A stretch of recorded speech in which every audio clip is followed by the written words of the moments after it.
तो स्वागत है आपका पाठशाला में। आज हम कंप्लीट करेंगे फ्रिक्शन। अब देखो इसके काफ़ी सारे पार्ट्स रहेंगे, ठीक है। मैं पार्ट वाइज पढ़ाने वाला हूँ। तो आज हम बस बेसिक डेफिनेशन देखेंगे कि फ्रिक्शन क्या होता है, असल में ये क्यों होता है, एकदम मॉलिक्यूलर लेवल में जाके इसको स्टडी करेंगे। तो अब देखो फ्रिक्शन के बारे में ज़्यादा बोलने का ज़रूरत नहीं है, लेकिन जो बच्चों को बिल्कुल नहीं पता है उनको बताता हूँ। अब देखो एक केस है, ये हमारे पास दो बॉडीज़ हैं, डन। अब देखो जब मैं एक बॉडी को और एक बॉडीज़ के ऊपर रखता हूँ, अब देखो मैं इस पर फोर्स लगाने वाला हूँ। फोर्स इन द सेंस ये मैंने कुछ फोर्स लगाया 1 न्यूटन, फिर मान लो 2 न्यूटन लगाया, फिर 3। दिख रहा है ना, मूव नहीं कर रहा है। अब जब ये मूव कर रहा होता है तो इनके बीच में एक रगड़ होता है ना, आया समझ में। जो रगड़ होता है उस रगड़ को हम फ्रिक्शन बोलेंगे। असल में फ्रिक्शन रगड़ नहीं है, ये कुछ और ही चीज़ होता है। अभी हम लोग जब मॉलिक्यूलर लेवल में बात करेंगे तब पता चल जाएगा हमें, ठीक है। कंडीशन ये है कि जब भी हम लोग कोई भी बॉडी को, कोई भी एक मास बॉडीज़ को दूसरे बॉडी के ऊपर मूव करते हैं तो वो क्या होता है, इस बॉडी को मूव करने से रोकता है। कौन? इस सरफेस उसको रोकता है। ये जो रोकने वाला प्रॉपर्टी है उसी को हम क्या बोलते हैं, फ्रिक्शन बोलते हैं। तो पहले इसका डेफिनेशन एक बार लिख लेते हैं। तो फ्रिक्शन का डेफिनेशन रहेगा, it is a force developed while one object, कोई एक object tries to move in the surface of another object। यहाँ पे थोड़ा चेंज करो। It is a force develop while one object tries to move or has intention to move, क्योंकि हम बाद में स्टैटिक फ्रिक्शन देखेंगे तब आपको प्रॉब्लम नहीं होना।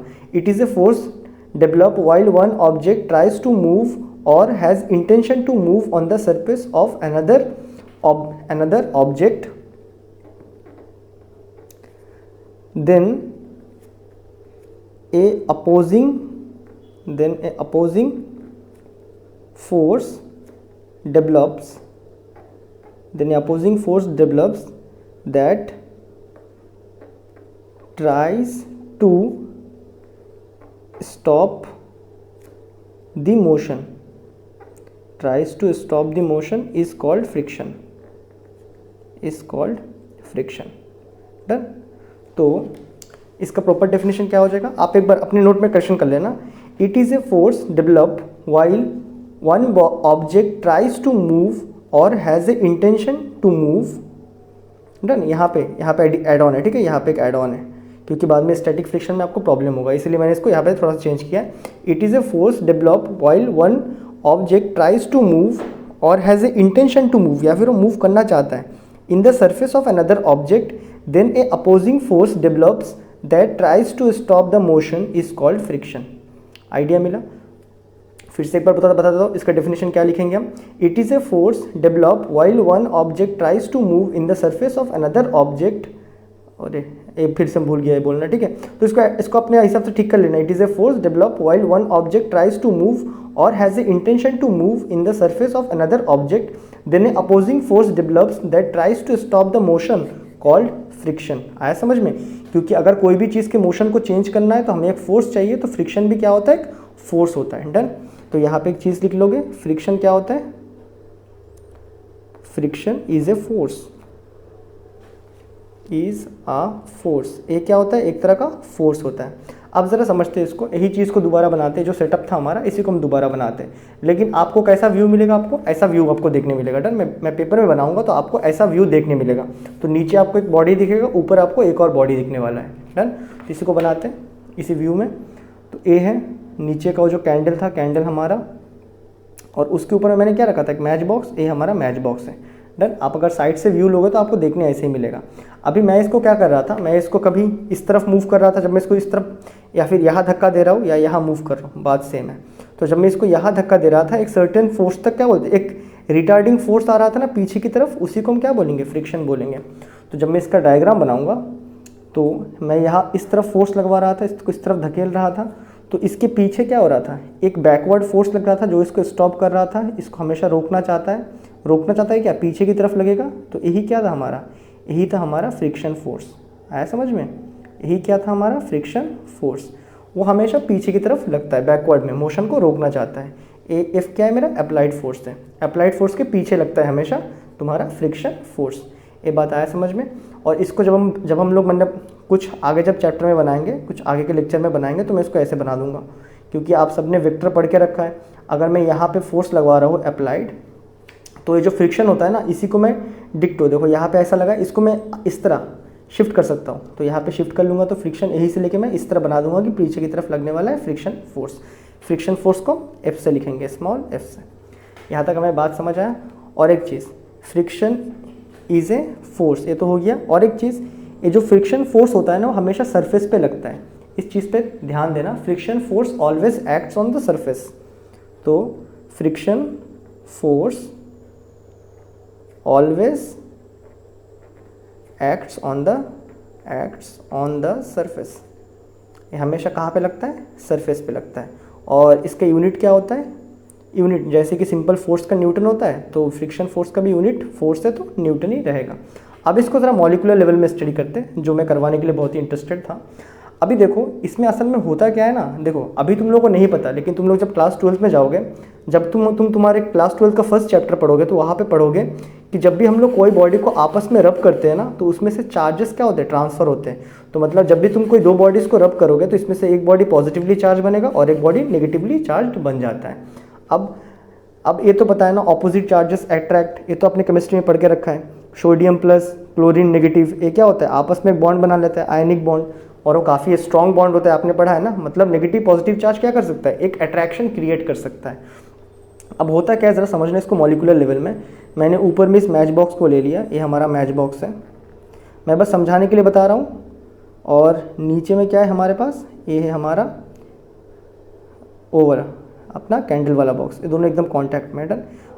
अब देखो क्या होगा, अभी इनिशियली केस में मान लो, इनिशियल केस में मैं रेड पेन से लिख रहा हूँ कि मान लो ये जो मैच बॉक्स है, मानने की बात है कि इसके पास कितना है, 11 इलेक्ट्रॉन्स है, 11 प्रोटॉन्स है। डन, आया बात समझ में। और अपना जो नीचे का जो कैंडल है, कैंडल के पास मान लो कि 14 इलेक्ट्रॉन्स थे और 11 प्रोटॉन्स थे। पूरा कैंडल बॉक्स में कितना, 14 इलेक्ट्रॉन 14 प्रोटॉन। तो अभी इस केस में नेट चार्ज क्या रहेगा, इलेक्ट्रॉन का चार्ज नेगेटिव, प्रोटॉन का चार्ज पॉजिटिव। तो नेट चार्ज कितना आ रहा है, 0 आ रहा है, न्यूट्रल आ रहा है। यहाँ पे भी इनिशियली क्या था, जब मैं इसको इस सरफेस में मूव नहीं कर रहा था, इसमें भी कितना था, नेट चार्ज कितना आ रहा था, इसमें 0 आ रहा था। क्यों, 11 इलेक्ट्रॉन 11 प्रोटॉन, नेट चार्ज 0। अभी जैसे ही मैं इन सरफेस को रब करता हूँ ना, कोई एक सरफेस में से इलेक्ट्रॉन दूसरे सरफेस में जंप करता है। डन, उसको एनर्जी मिलता है, उसकी वजह से क्या होता है, वो जंप कर लेता है। अब देखो मान लो अभी ब्लू पेन से मान लो कि इसमें से देखो यार, प्रोटॉन कभी भी जंप नहीं करता है, क्योंकि वो न्यूक्लियस के अंदर में होता है और वो स्ट्रॉन्ग न्यूक्लियर फोर्स है, लेकिन इलेक्ट्रॉन जंप करता है। ठीक है, अब देखो मान लो कि इसमें से एक इलेक्ट्रॉन निकल के आ गया, इसमें से एक इलेक्ट्रॉन निकल के यहाँ पे आ गया। डन, अभी अगर इसमें से एक इलेक्ट्रॉन निकल के आ गया, अभी इसके पास कितने इलेक्ट्रॉन बचे, 10 इलेक्ट्रॉन। प्रोटॉन तो नहीं आया, तो 11 प्रोटॉन। अभी इफेक्टिव चार्ज कितना है इस पर, 10 इलेक्ट्रॉन पे 10 प्रोटॉन, तो 10 यहाँ कट जाएंगे, लेकिन एक एक्स्ट्रा प्रोटॉन यहाँ पे रह जाएगा ना, उस एक्स्ट्रा प्रोटॉन का चार्ज क्या दिखाएगा, पॉजिटिव दिखाएगा। सिमिलरली इस केस में अगर देखो, अभी यहाँ पे कितने, पहले 14 इलेक्ट्रॉन थे, अभी एक एक्स्ट्रा इलेक्ट्रॉन आ गया, तो कितने इलेक्ट्रॉन हो गए, 15 इलेक्ट्रॉन। प्रोटॉन कितने थे, इनिशियली 14 प्रोटॉन 14 इलेक्ट्रॉन थे ना। अभी अगर जब एक एक्स्ट्रा इलेक्ट्रॉन यहाँ से आ गया, तो अभी कितने, 15 इलेक्ट्रॉन हो गए। प्रोटॉन कितने हो गए इसके पास, प्रोटॉन तो अभी भी उतना ही है। इस पर इफेक्टिव चार्ज कितना दिखेगा, 15 इलेक्ट्रॉन। देखो 14 प्रोटॉन्स के लिए 14 इलेक्ट्रॉन अवेलेबल है, लेकिन एक इलेक्ट्रॉन एक्स्ट्रा है, और यहाँ पे एक इलेक्ट्रॉन आपको एक्स्ट्रा दिखेगा, और इलेक्ट्रॉन का चार्ज क्या होता है, नेगेटिव। अब क्या होगा, अब देखो अगर बॉडीज़ में क्या पॉजिटिव नेगेटिव चार्ज बन चुका है ना, और जैसे ही पॉजिटिव नेगेटिव चार्ज बनेगा, तो इनके बीच में क्या होगा, अट्रैक्शन क्रिएट होगा, और यही जो अट्रैक्शन है, यही अट्रैक्शन आपका फ्रिक्शन क्रिएट करता है। डन। तो अगर आपसे कोई पूछे कि देखो यार, नेचुरल फोर्सेस आप पढ़ चुके हो, 4 तरह के होते हैं, strong nuclear, weak nuclear, electrostatics and your gravitational, यही होते हैं, और इलेक्ट्रोमैग्नेटिक है शायद। तो यही 4 या 5 तरह के कुछ बेसिक फोर्सेज हैं। तो उसमें से कौन सा फोर्स है आपका, ए वाला इलेक्ट्रोस्टैटिक्स फोर्स। तो याद रखना, फ्रिक्शन, जो फ्रिक्शन फोर्स हम बोलते हैं ना, friction force is a electrostatic force. ये आप क्लास 12 में पढ़ोगे। इज़ ए इलेक्ट्रोस्टैटिक फोर्स मतलब क्या है, जो चार्जेस पे डिपेंड करता है। डन। तो फ्रिक्शन असल में क्यों कॉज होता है मॉलिकुलर लेवल में अगर हम देखें तो that is due to charge, और जब ये नेगेटिव पॉजिटिव चार्ज बन जाता है तो अट्रैक्ट कर लेते हैं। और ऐसा नहीं है कि खाली एक ही इलेक्ट्रॉन ट्रांसफर होगा, ठीक है, जब हम इसको रब करेंगे ना बहुत सारे इलेक्ट्रॉन ट्रांसफर होता है, डन।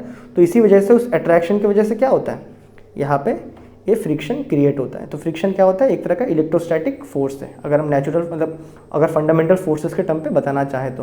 और फ्रिक्शन का डेफिनेशन क्या रहेगा, it is a force develop while one object tries to move और has a intention to move in the surface of another object, then a opposing force develop that try to stop the motion is called friction, done. तो ये था हमारा friction का basic introduction video, जिसमें हमने molecular level तक का बात किया है। और इसे आप क्लास 12 में देखोगे, इस जो चीज़ मैंने बनाया ना, इसे आप क्लास 12 में चैप्टर 1 में देखने वाले हो। और मैं मिलता हूँ आपसे अगले वीडियो में, तब तक के लिए गुड बाय।